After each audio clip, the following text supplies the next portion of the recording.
ಇವಾಗ ಅತ್ತೆ ಮಗನದೆಲ್ಲ ಈಗ ಮರ್ತೋಯ್ತಾ ಇದೆ. ಈಗ ಅವಾಗ ಹಬ್ಬದಲ್ಲಿ ಎಲ್ಲರೂ ಸಹ ಪರಿಚಯ ಮಾಡೋಕೆ ನಮ್ ದೊಡ್ಡಪ್ಪ ಅಂತ ಮರಿಗಿರಿ ಕುಯ್ಕೊಂಡು ಮಾಲಿ ಅಮಾವಾಸ್ಯೆ ಹಿಂಗೆ ಬೇಕಾದಂತ ಹಬ್ಬದಲ್ಲಿ ಎಲ್ಲರೂ ಸಹ ಬಾಂಧವ್ಯನ ಬೆಸಿಕೆ ನಮ್ಮ ಹಿರಿಕರು ಹಬ್ಬ ಮಾಡ್ತಿದ್ವಿ. ಇವಾಗಿನಂಗೆ ಡೈಲಿ ಸ್ನಾನ ಇರಲಿಲ್ಲ ಅವತ್ತೆಲ್ಲ ಗದ್ದೆ ಕೆಲಸಗಳಲ್ಲಿ ಬಿಡ್ತಿದ್ರು.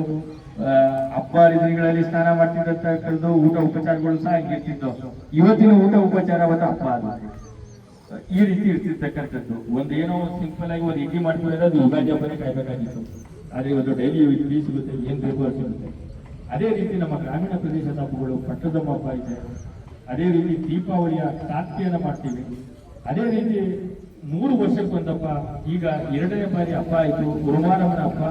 3 ವರ್ಷಕ್ಕೊಂದಪ್ಪ. ನೀನು ಚೆನ್ನಾಗಿ ಕೇಳ್ತಾ ಇದೀಯಾ, ನೀನು ಜಾಸ್ತಿ ಕ್ಯಾಚ್ ಮಾಡ್ತಾರೋಳು. ಗುರುವಾರಮ್ಮನ ಹಬ್ಬ 3 ವರ್ಷಕ್ಕೊಂದಪ್ಪ ನಾನು ಹಿಡಿತಿದ್ದೆ.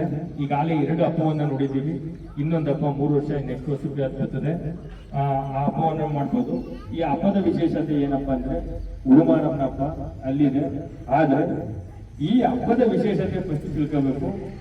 ತನ್ನ ದೇವಾಲಯ ಉರುಮಾರಮ್ಮನ ದೇವಾಲಯ ಅಲ್ಲಿದ್ರೆ ಅಲ್ಲಿ ಕೊಡ ನಡೆಯಲ್ಲ. ಅಲ್ಲಿ ವಿಶೇಷತೆ ಏನಪ್ಪಾ ಅಂದ್ರೆ ಮಹಾದೇವಪ್ಪ ಅಂತ ಇಲ್ಲಿ ದೇವರನ್ನ ಸ್ಥಾಪನೆ ಮಾಡಿದ್ದೀವಿ. ಇವಳನ್ನ ಅವಳು ಉರುಮಾರಮ್ಮನ ತಂಗಿ ಅಂತ ಕರಿತೀವಿ. ಈ ಮಂಡ್ಯ ಜಿಲ್ಲೆಯಲ್ಲಿ ರಾಜ್ಯದಲ್ಲಿ ವಿಶೇಷತೆ ಏನಪ್ಪಾ, ಈ ಮಲಿಗೆರೆ ಗ್ರಾಮದ ಹಬ್ಬದ ವಿಶೇಷತೆ ಏನಪ್ಪಾ ಅಂತಂದ್ರೆ ತಂಗಿಯ ಸ್ಥಳದಲ್ಲಿ ಅಕ್ಕನ ಕಾರ್ಬಾರ ಅಂತ. ತಂಗಿ ಇರ್ತಕ್ಕಂಥ ಸ್ಥಳದಲ್ಲಿ ಅಕ್ಕಂದು ಕೊಂಡ ಆಗೋದಿಲ್ಲ, ನೋಡಿಲ್ಲ, ಇತಿಹಾಸ ಆಗುದಿಲ್ಲ. ಆದ್ರೆ ಇದು ವಿಶೇಷತೆ ಏನಪ್ಪಾ ಅಂದ್ರೆ ಅಡ್ಡಗೊಂಡ ತನ್ನ ತಂಗಿ ಇರ್ತಕ್ಕಂಥ ತನ್ನ ತಂಗಿಯ ದೇವಾಲಯದ ಆವರಣದಲ್ಲಿ ಅಕ್ಕನ ಹಬ್ಬವನ್ನು ಮಾಡುವುದು ಈ ಜಿಲ್ಲೆ ರಾಜ್ಯದಲ್ಲಿ ವಿಶೇಷತೆ ಈ ಮಲಿಗೆರೆ ಗ್ರಾಮದ ಉರುಮಾರಮ್ಮನ ಹಬ್ಬ. ಆಯ್ತಾ?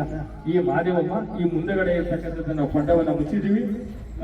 ನಮ್ಮ ಮೇಡಮ್ ಗೊತ್ತಿರ್ತಾ ಇದ್ವಿ, ಕೊಂಡನ ಆ ಕ್ಷಣದಲ್ಲಿ ತೆಗಿಬೇಕು.